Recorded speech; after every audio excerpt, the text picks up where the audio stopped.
Bienvenue à tous dans cette nouvelle édition du décryptage qui reçoit le président de la plateforme Africa SMB Forum.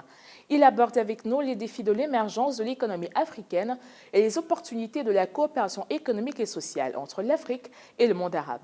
Monsieur Dogal Degoui, bienvenue sur Africa 24. Votre plateforme Africa SMB Forum revendique plus de 30 000 entreprises en Afrique et dans le monde.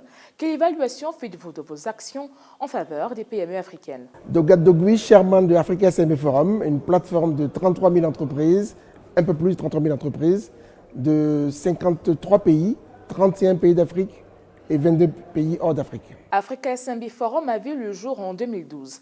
À date, vos objectifs ont-ils été atteints selon vous? Vous savez, l'entreprise en Afrique a besoin de se réunir, d'avoir des liens. Nous avons jugé en 2012 opportun que les PME africaines soient réunies dans une confédération, un club d'affaires, qui permet en fait aux dirigeants de trouver en leur sein un équipementier, un partenaire, un sous-traitant, un donneur d'ordre, un co-traitant et l'accès au financement. Donc c'est une solution pour la PME africaine de savoir qu'elle a en son sein, dans son pays, dans le pays voisin ou hors du continent, des partenaires potentiels. Et se retrouver dans un réseau, c'est permettre que le chef d'entreprise ait à sa main des solutions pour son développement. L'accélération de la coopération Afrique-Monde arabe s'avère primordiale pour le développement économique et social des deux régions. Quelles opportunités peut offrir la coopération Afrique-Monde arabe selon vous? Aujourd'hui, qu'est-ce que nous faisons continuellement, j'allais dire d'année en année. Moi, je suis un oiseau migrateur, parce que je fais 2 pays par semaine, 3 semaines par mois en Afrique pour aller au contact des marchés, connaître la véracité des problématiques et auprès de nos entreprises d'apporter des solutions idoines. Premièrement, avoir dans le spectre mondial, l'Europe de l'Ouest, l'Amérique du Nord ou du Sud, l'Asie, des solutions d'équipement, structure, infrastructure. Deuxièmement, de trouver des donneurs d'ordre. Parce que pour accéder au marché, il faut arriver avec des co-traitants ou devenir sous-traitants de plus grandes structures. Donc nous, pourvoyons cela. Et troisième élément, c'est d'aller chercher des financements longs ou courts, dont les entreprises ont besoin pour leur développement. Et dans ce cas, on vient de signer avec un fonds de garantie un accord en fait, pour permettre que les entreprises elles aient affaire dans la recherche de financement à des fonds de garantie qui leur apportent un appui particulier et qui permettent que le crédit soit plus soft, plus accessible et plus garanti pour leur développement. Quels sont aujourd'hui les défis et les difficultés rencontrées dans l'exercice de vos missions? La première difficulté, c'est l'isolement du chef d'entreprise. Encore une fois, entreprendre, ce n'est pas facile, c'est quasiment un sacerdoce. Et ne pas être en collectif, c'est un problème. Le deuxième élément, c'est l'accès au financement. Aujourd'hui, quasiment chaque entreprise, c'est des financements sur fonds propres. Parce que les banques commerciales ne font pas leur travail, parce que le loyer de l'argent est très cher, notamment en zone CFA, parce qu'il n'y a pas de mutualisation. Donc, notre premier défi, c'est cela. Permettre que le crédit soit, j'allais dire, le plus accessible possible et que les entreprises puissent financer leur développement.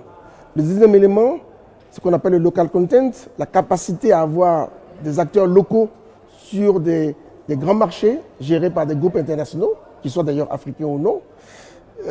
Nous avons deux écueils. Le premier, c'est le fait que parfois ces marchés sont faussés, donc on a un problème d'accès pour les entreprises locales au marché dans leur propre pays. Et deuxièmement, quand elles y ont accès, que le marché soit conclu et qu'elles donc soient payées. Et deuxièmement, et là c'est à leur dépens, c'est d'avoir la capacité de le réaliser. Donc un problème de compétences, de qualification pour pouvoir drainer ces marchés. Et je crois que la clé, c'est la formation technique et professionnelle. Et ça, c'est un gros écueil pour l'Afrique. Parce que si on veut pouvoir répondre au marché et au challenge premier, qui est l'industrialisation, pour créer des emplois, il faut des équipes structurées, du personnel formé. Sinon, les marchés seront toujours tenus par ceux qui ont la compétence et qui viennent d'un autre pays ou d'un autre continent. Quelles sont vos perspectives de développement pour les 5 prochaines années? Je dirais, premièrement, pour répondre à vos deux questions, c'est une chance pour l'Afrique d'être courtisée, il faut le dire. Les États-Unis d'Amérique, les BRICS, l'Europe, l'Asie, le monde arabe aujourd'hui, Et donc, il y a une capacité pour nos pays à avoir, non pas à se faire désirer, mais à faire leur marché sur le mieux-disant pour elles-mêmes. Deuxième élément, nous avons là un pays, en tout cas les pays du monde arabe, qui ont des ressources financières colossales, mais qui ont besoin d'avoir des partenaires à long terme pour leur propre développement. La fourniture de matières premières, le volet alimentaire, le débouché pour leurs techniques et leurs ressources. Donc, il va de soi que c'est à la fois une opportunité pour l'Afrique, ça devient un défi si on réplique les mêmes schémas que par le passé. Accueillir un investisseur, c'est aussi se mettre à son niveau pour pouvoir demain accéder à la sous-traitance, au transfert de compétences, au transfert de technologie. Se frotter à l'autre, ce n'est pas uniquement pour trouver de l'argent, c'est aussi pour profiter de son savoir-faire. Dubaï, Abu Dhabi, les pays du Golfe ont aujourd'hui une expertise dans le maritime, dans la gestion des ports, dans la transformation des produits pétroliers. Ce sont autant de secteurs pour lesquels le commerce en Afrique et le commerce intra-africain a besoin de ces expertises-là. Et il faut que, par exemple, nos ports se mettent à niveau pour pouvoir drainer le commerce mondial, pas uniquement comme un lieu de passage, mais comme un lieu de création de valeur en local. Autre sujet, c'est l'énergie. L'énergie, voilà un continent qui est quasiment partout très ensoleillé. Mais l'énergie solaire est encore une utilisation très, très parcimonieuse. Soit un problème d'accès aux technologies, encore faut-il donc les acquérir, soit une question de gouvernance politique et de choix stratégiques. Aujourd'hui, en Afrique, on devrait multiplier les fermes solaires, d'abord parce que c'est durable, ça permettrait d'avoir des financements internationaux particuliers, et puis ensuite, c'est une énergie, j'allais dire, à coût faible pour le domaine industriel et pour les foyers. Donc ce sont autant d'opportunités. Bien sûr, il y a des risques dans tout business, mais ce sont des opportunités que nous savons saisir.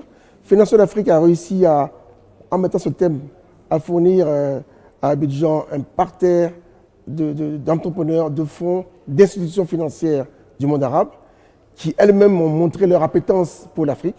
À nous de pouvoir avoir des dossiers bien ficelés, parce que pour chercher de l'argent de financement, il ne s'agit pas d'avoir un dossier. Il s'agit de montrer aux partenaires que nous savons comment il va avoir un retour sur investissement.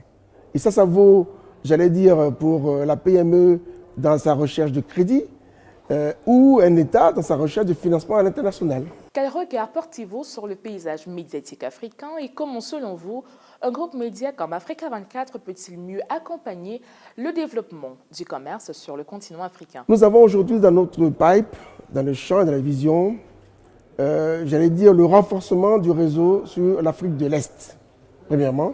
Deuxièmement, la démarche démarrée avec le Brésil va s'intensifier pendant, j'allais dire, l'année qui vient. Des contacts ont été pris pour Rio de Janeiro, pour Belém. Et troisièmement, nous avons déjà commencé à Abu Dhabi, à Dubaï, des contacts. Je me suis rendu à plusieurs reprises. Et là, il s'agit maintenant d'avoir dans notre pipe des entreprises qui viennent travailler en coopération avec des entreprises africaines. Donc nous faisons la sélection pour leur proposer des entreprises qui ont par ailleurs, j'allais dire, une belle assise financière, une transparence dans leur gestion, des compétences avérées, est à la recherche de partenaires pour accroître leur développement. Monsieur Doga Dogoui, merci d'avoir répondu aux questions d'Africa 24. Madame, Monsieur, l'actualité se poursuit sur nos différentes plateformes africa24tv.com et l'application MyAfrica 24.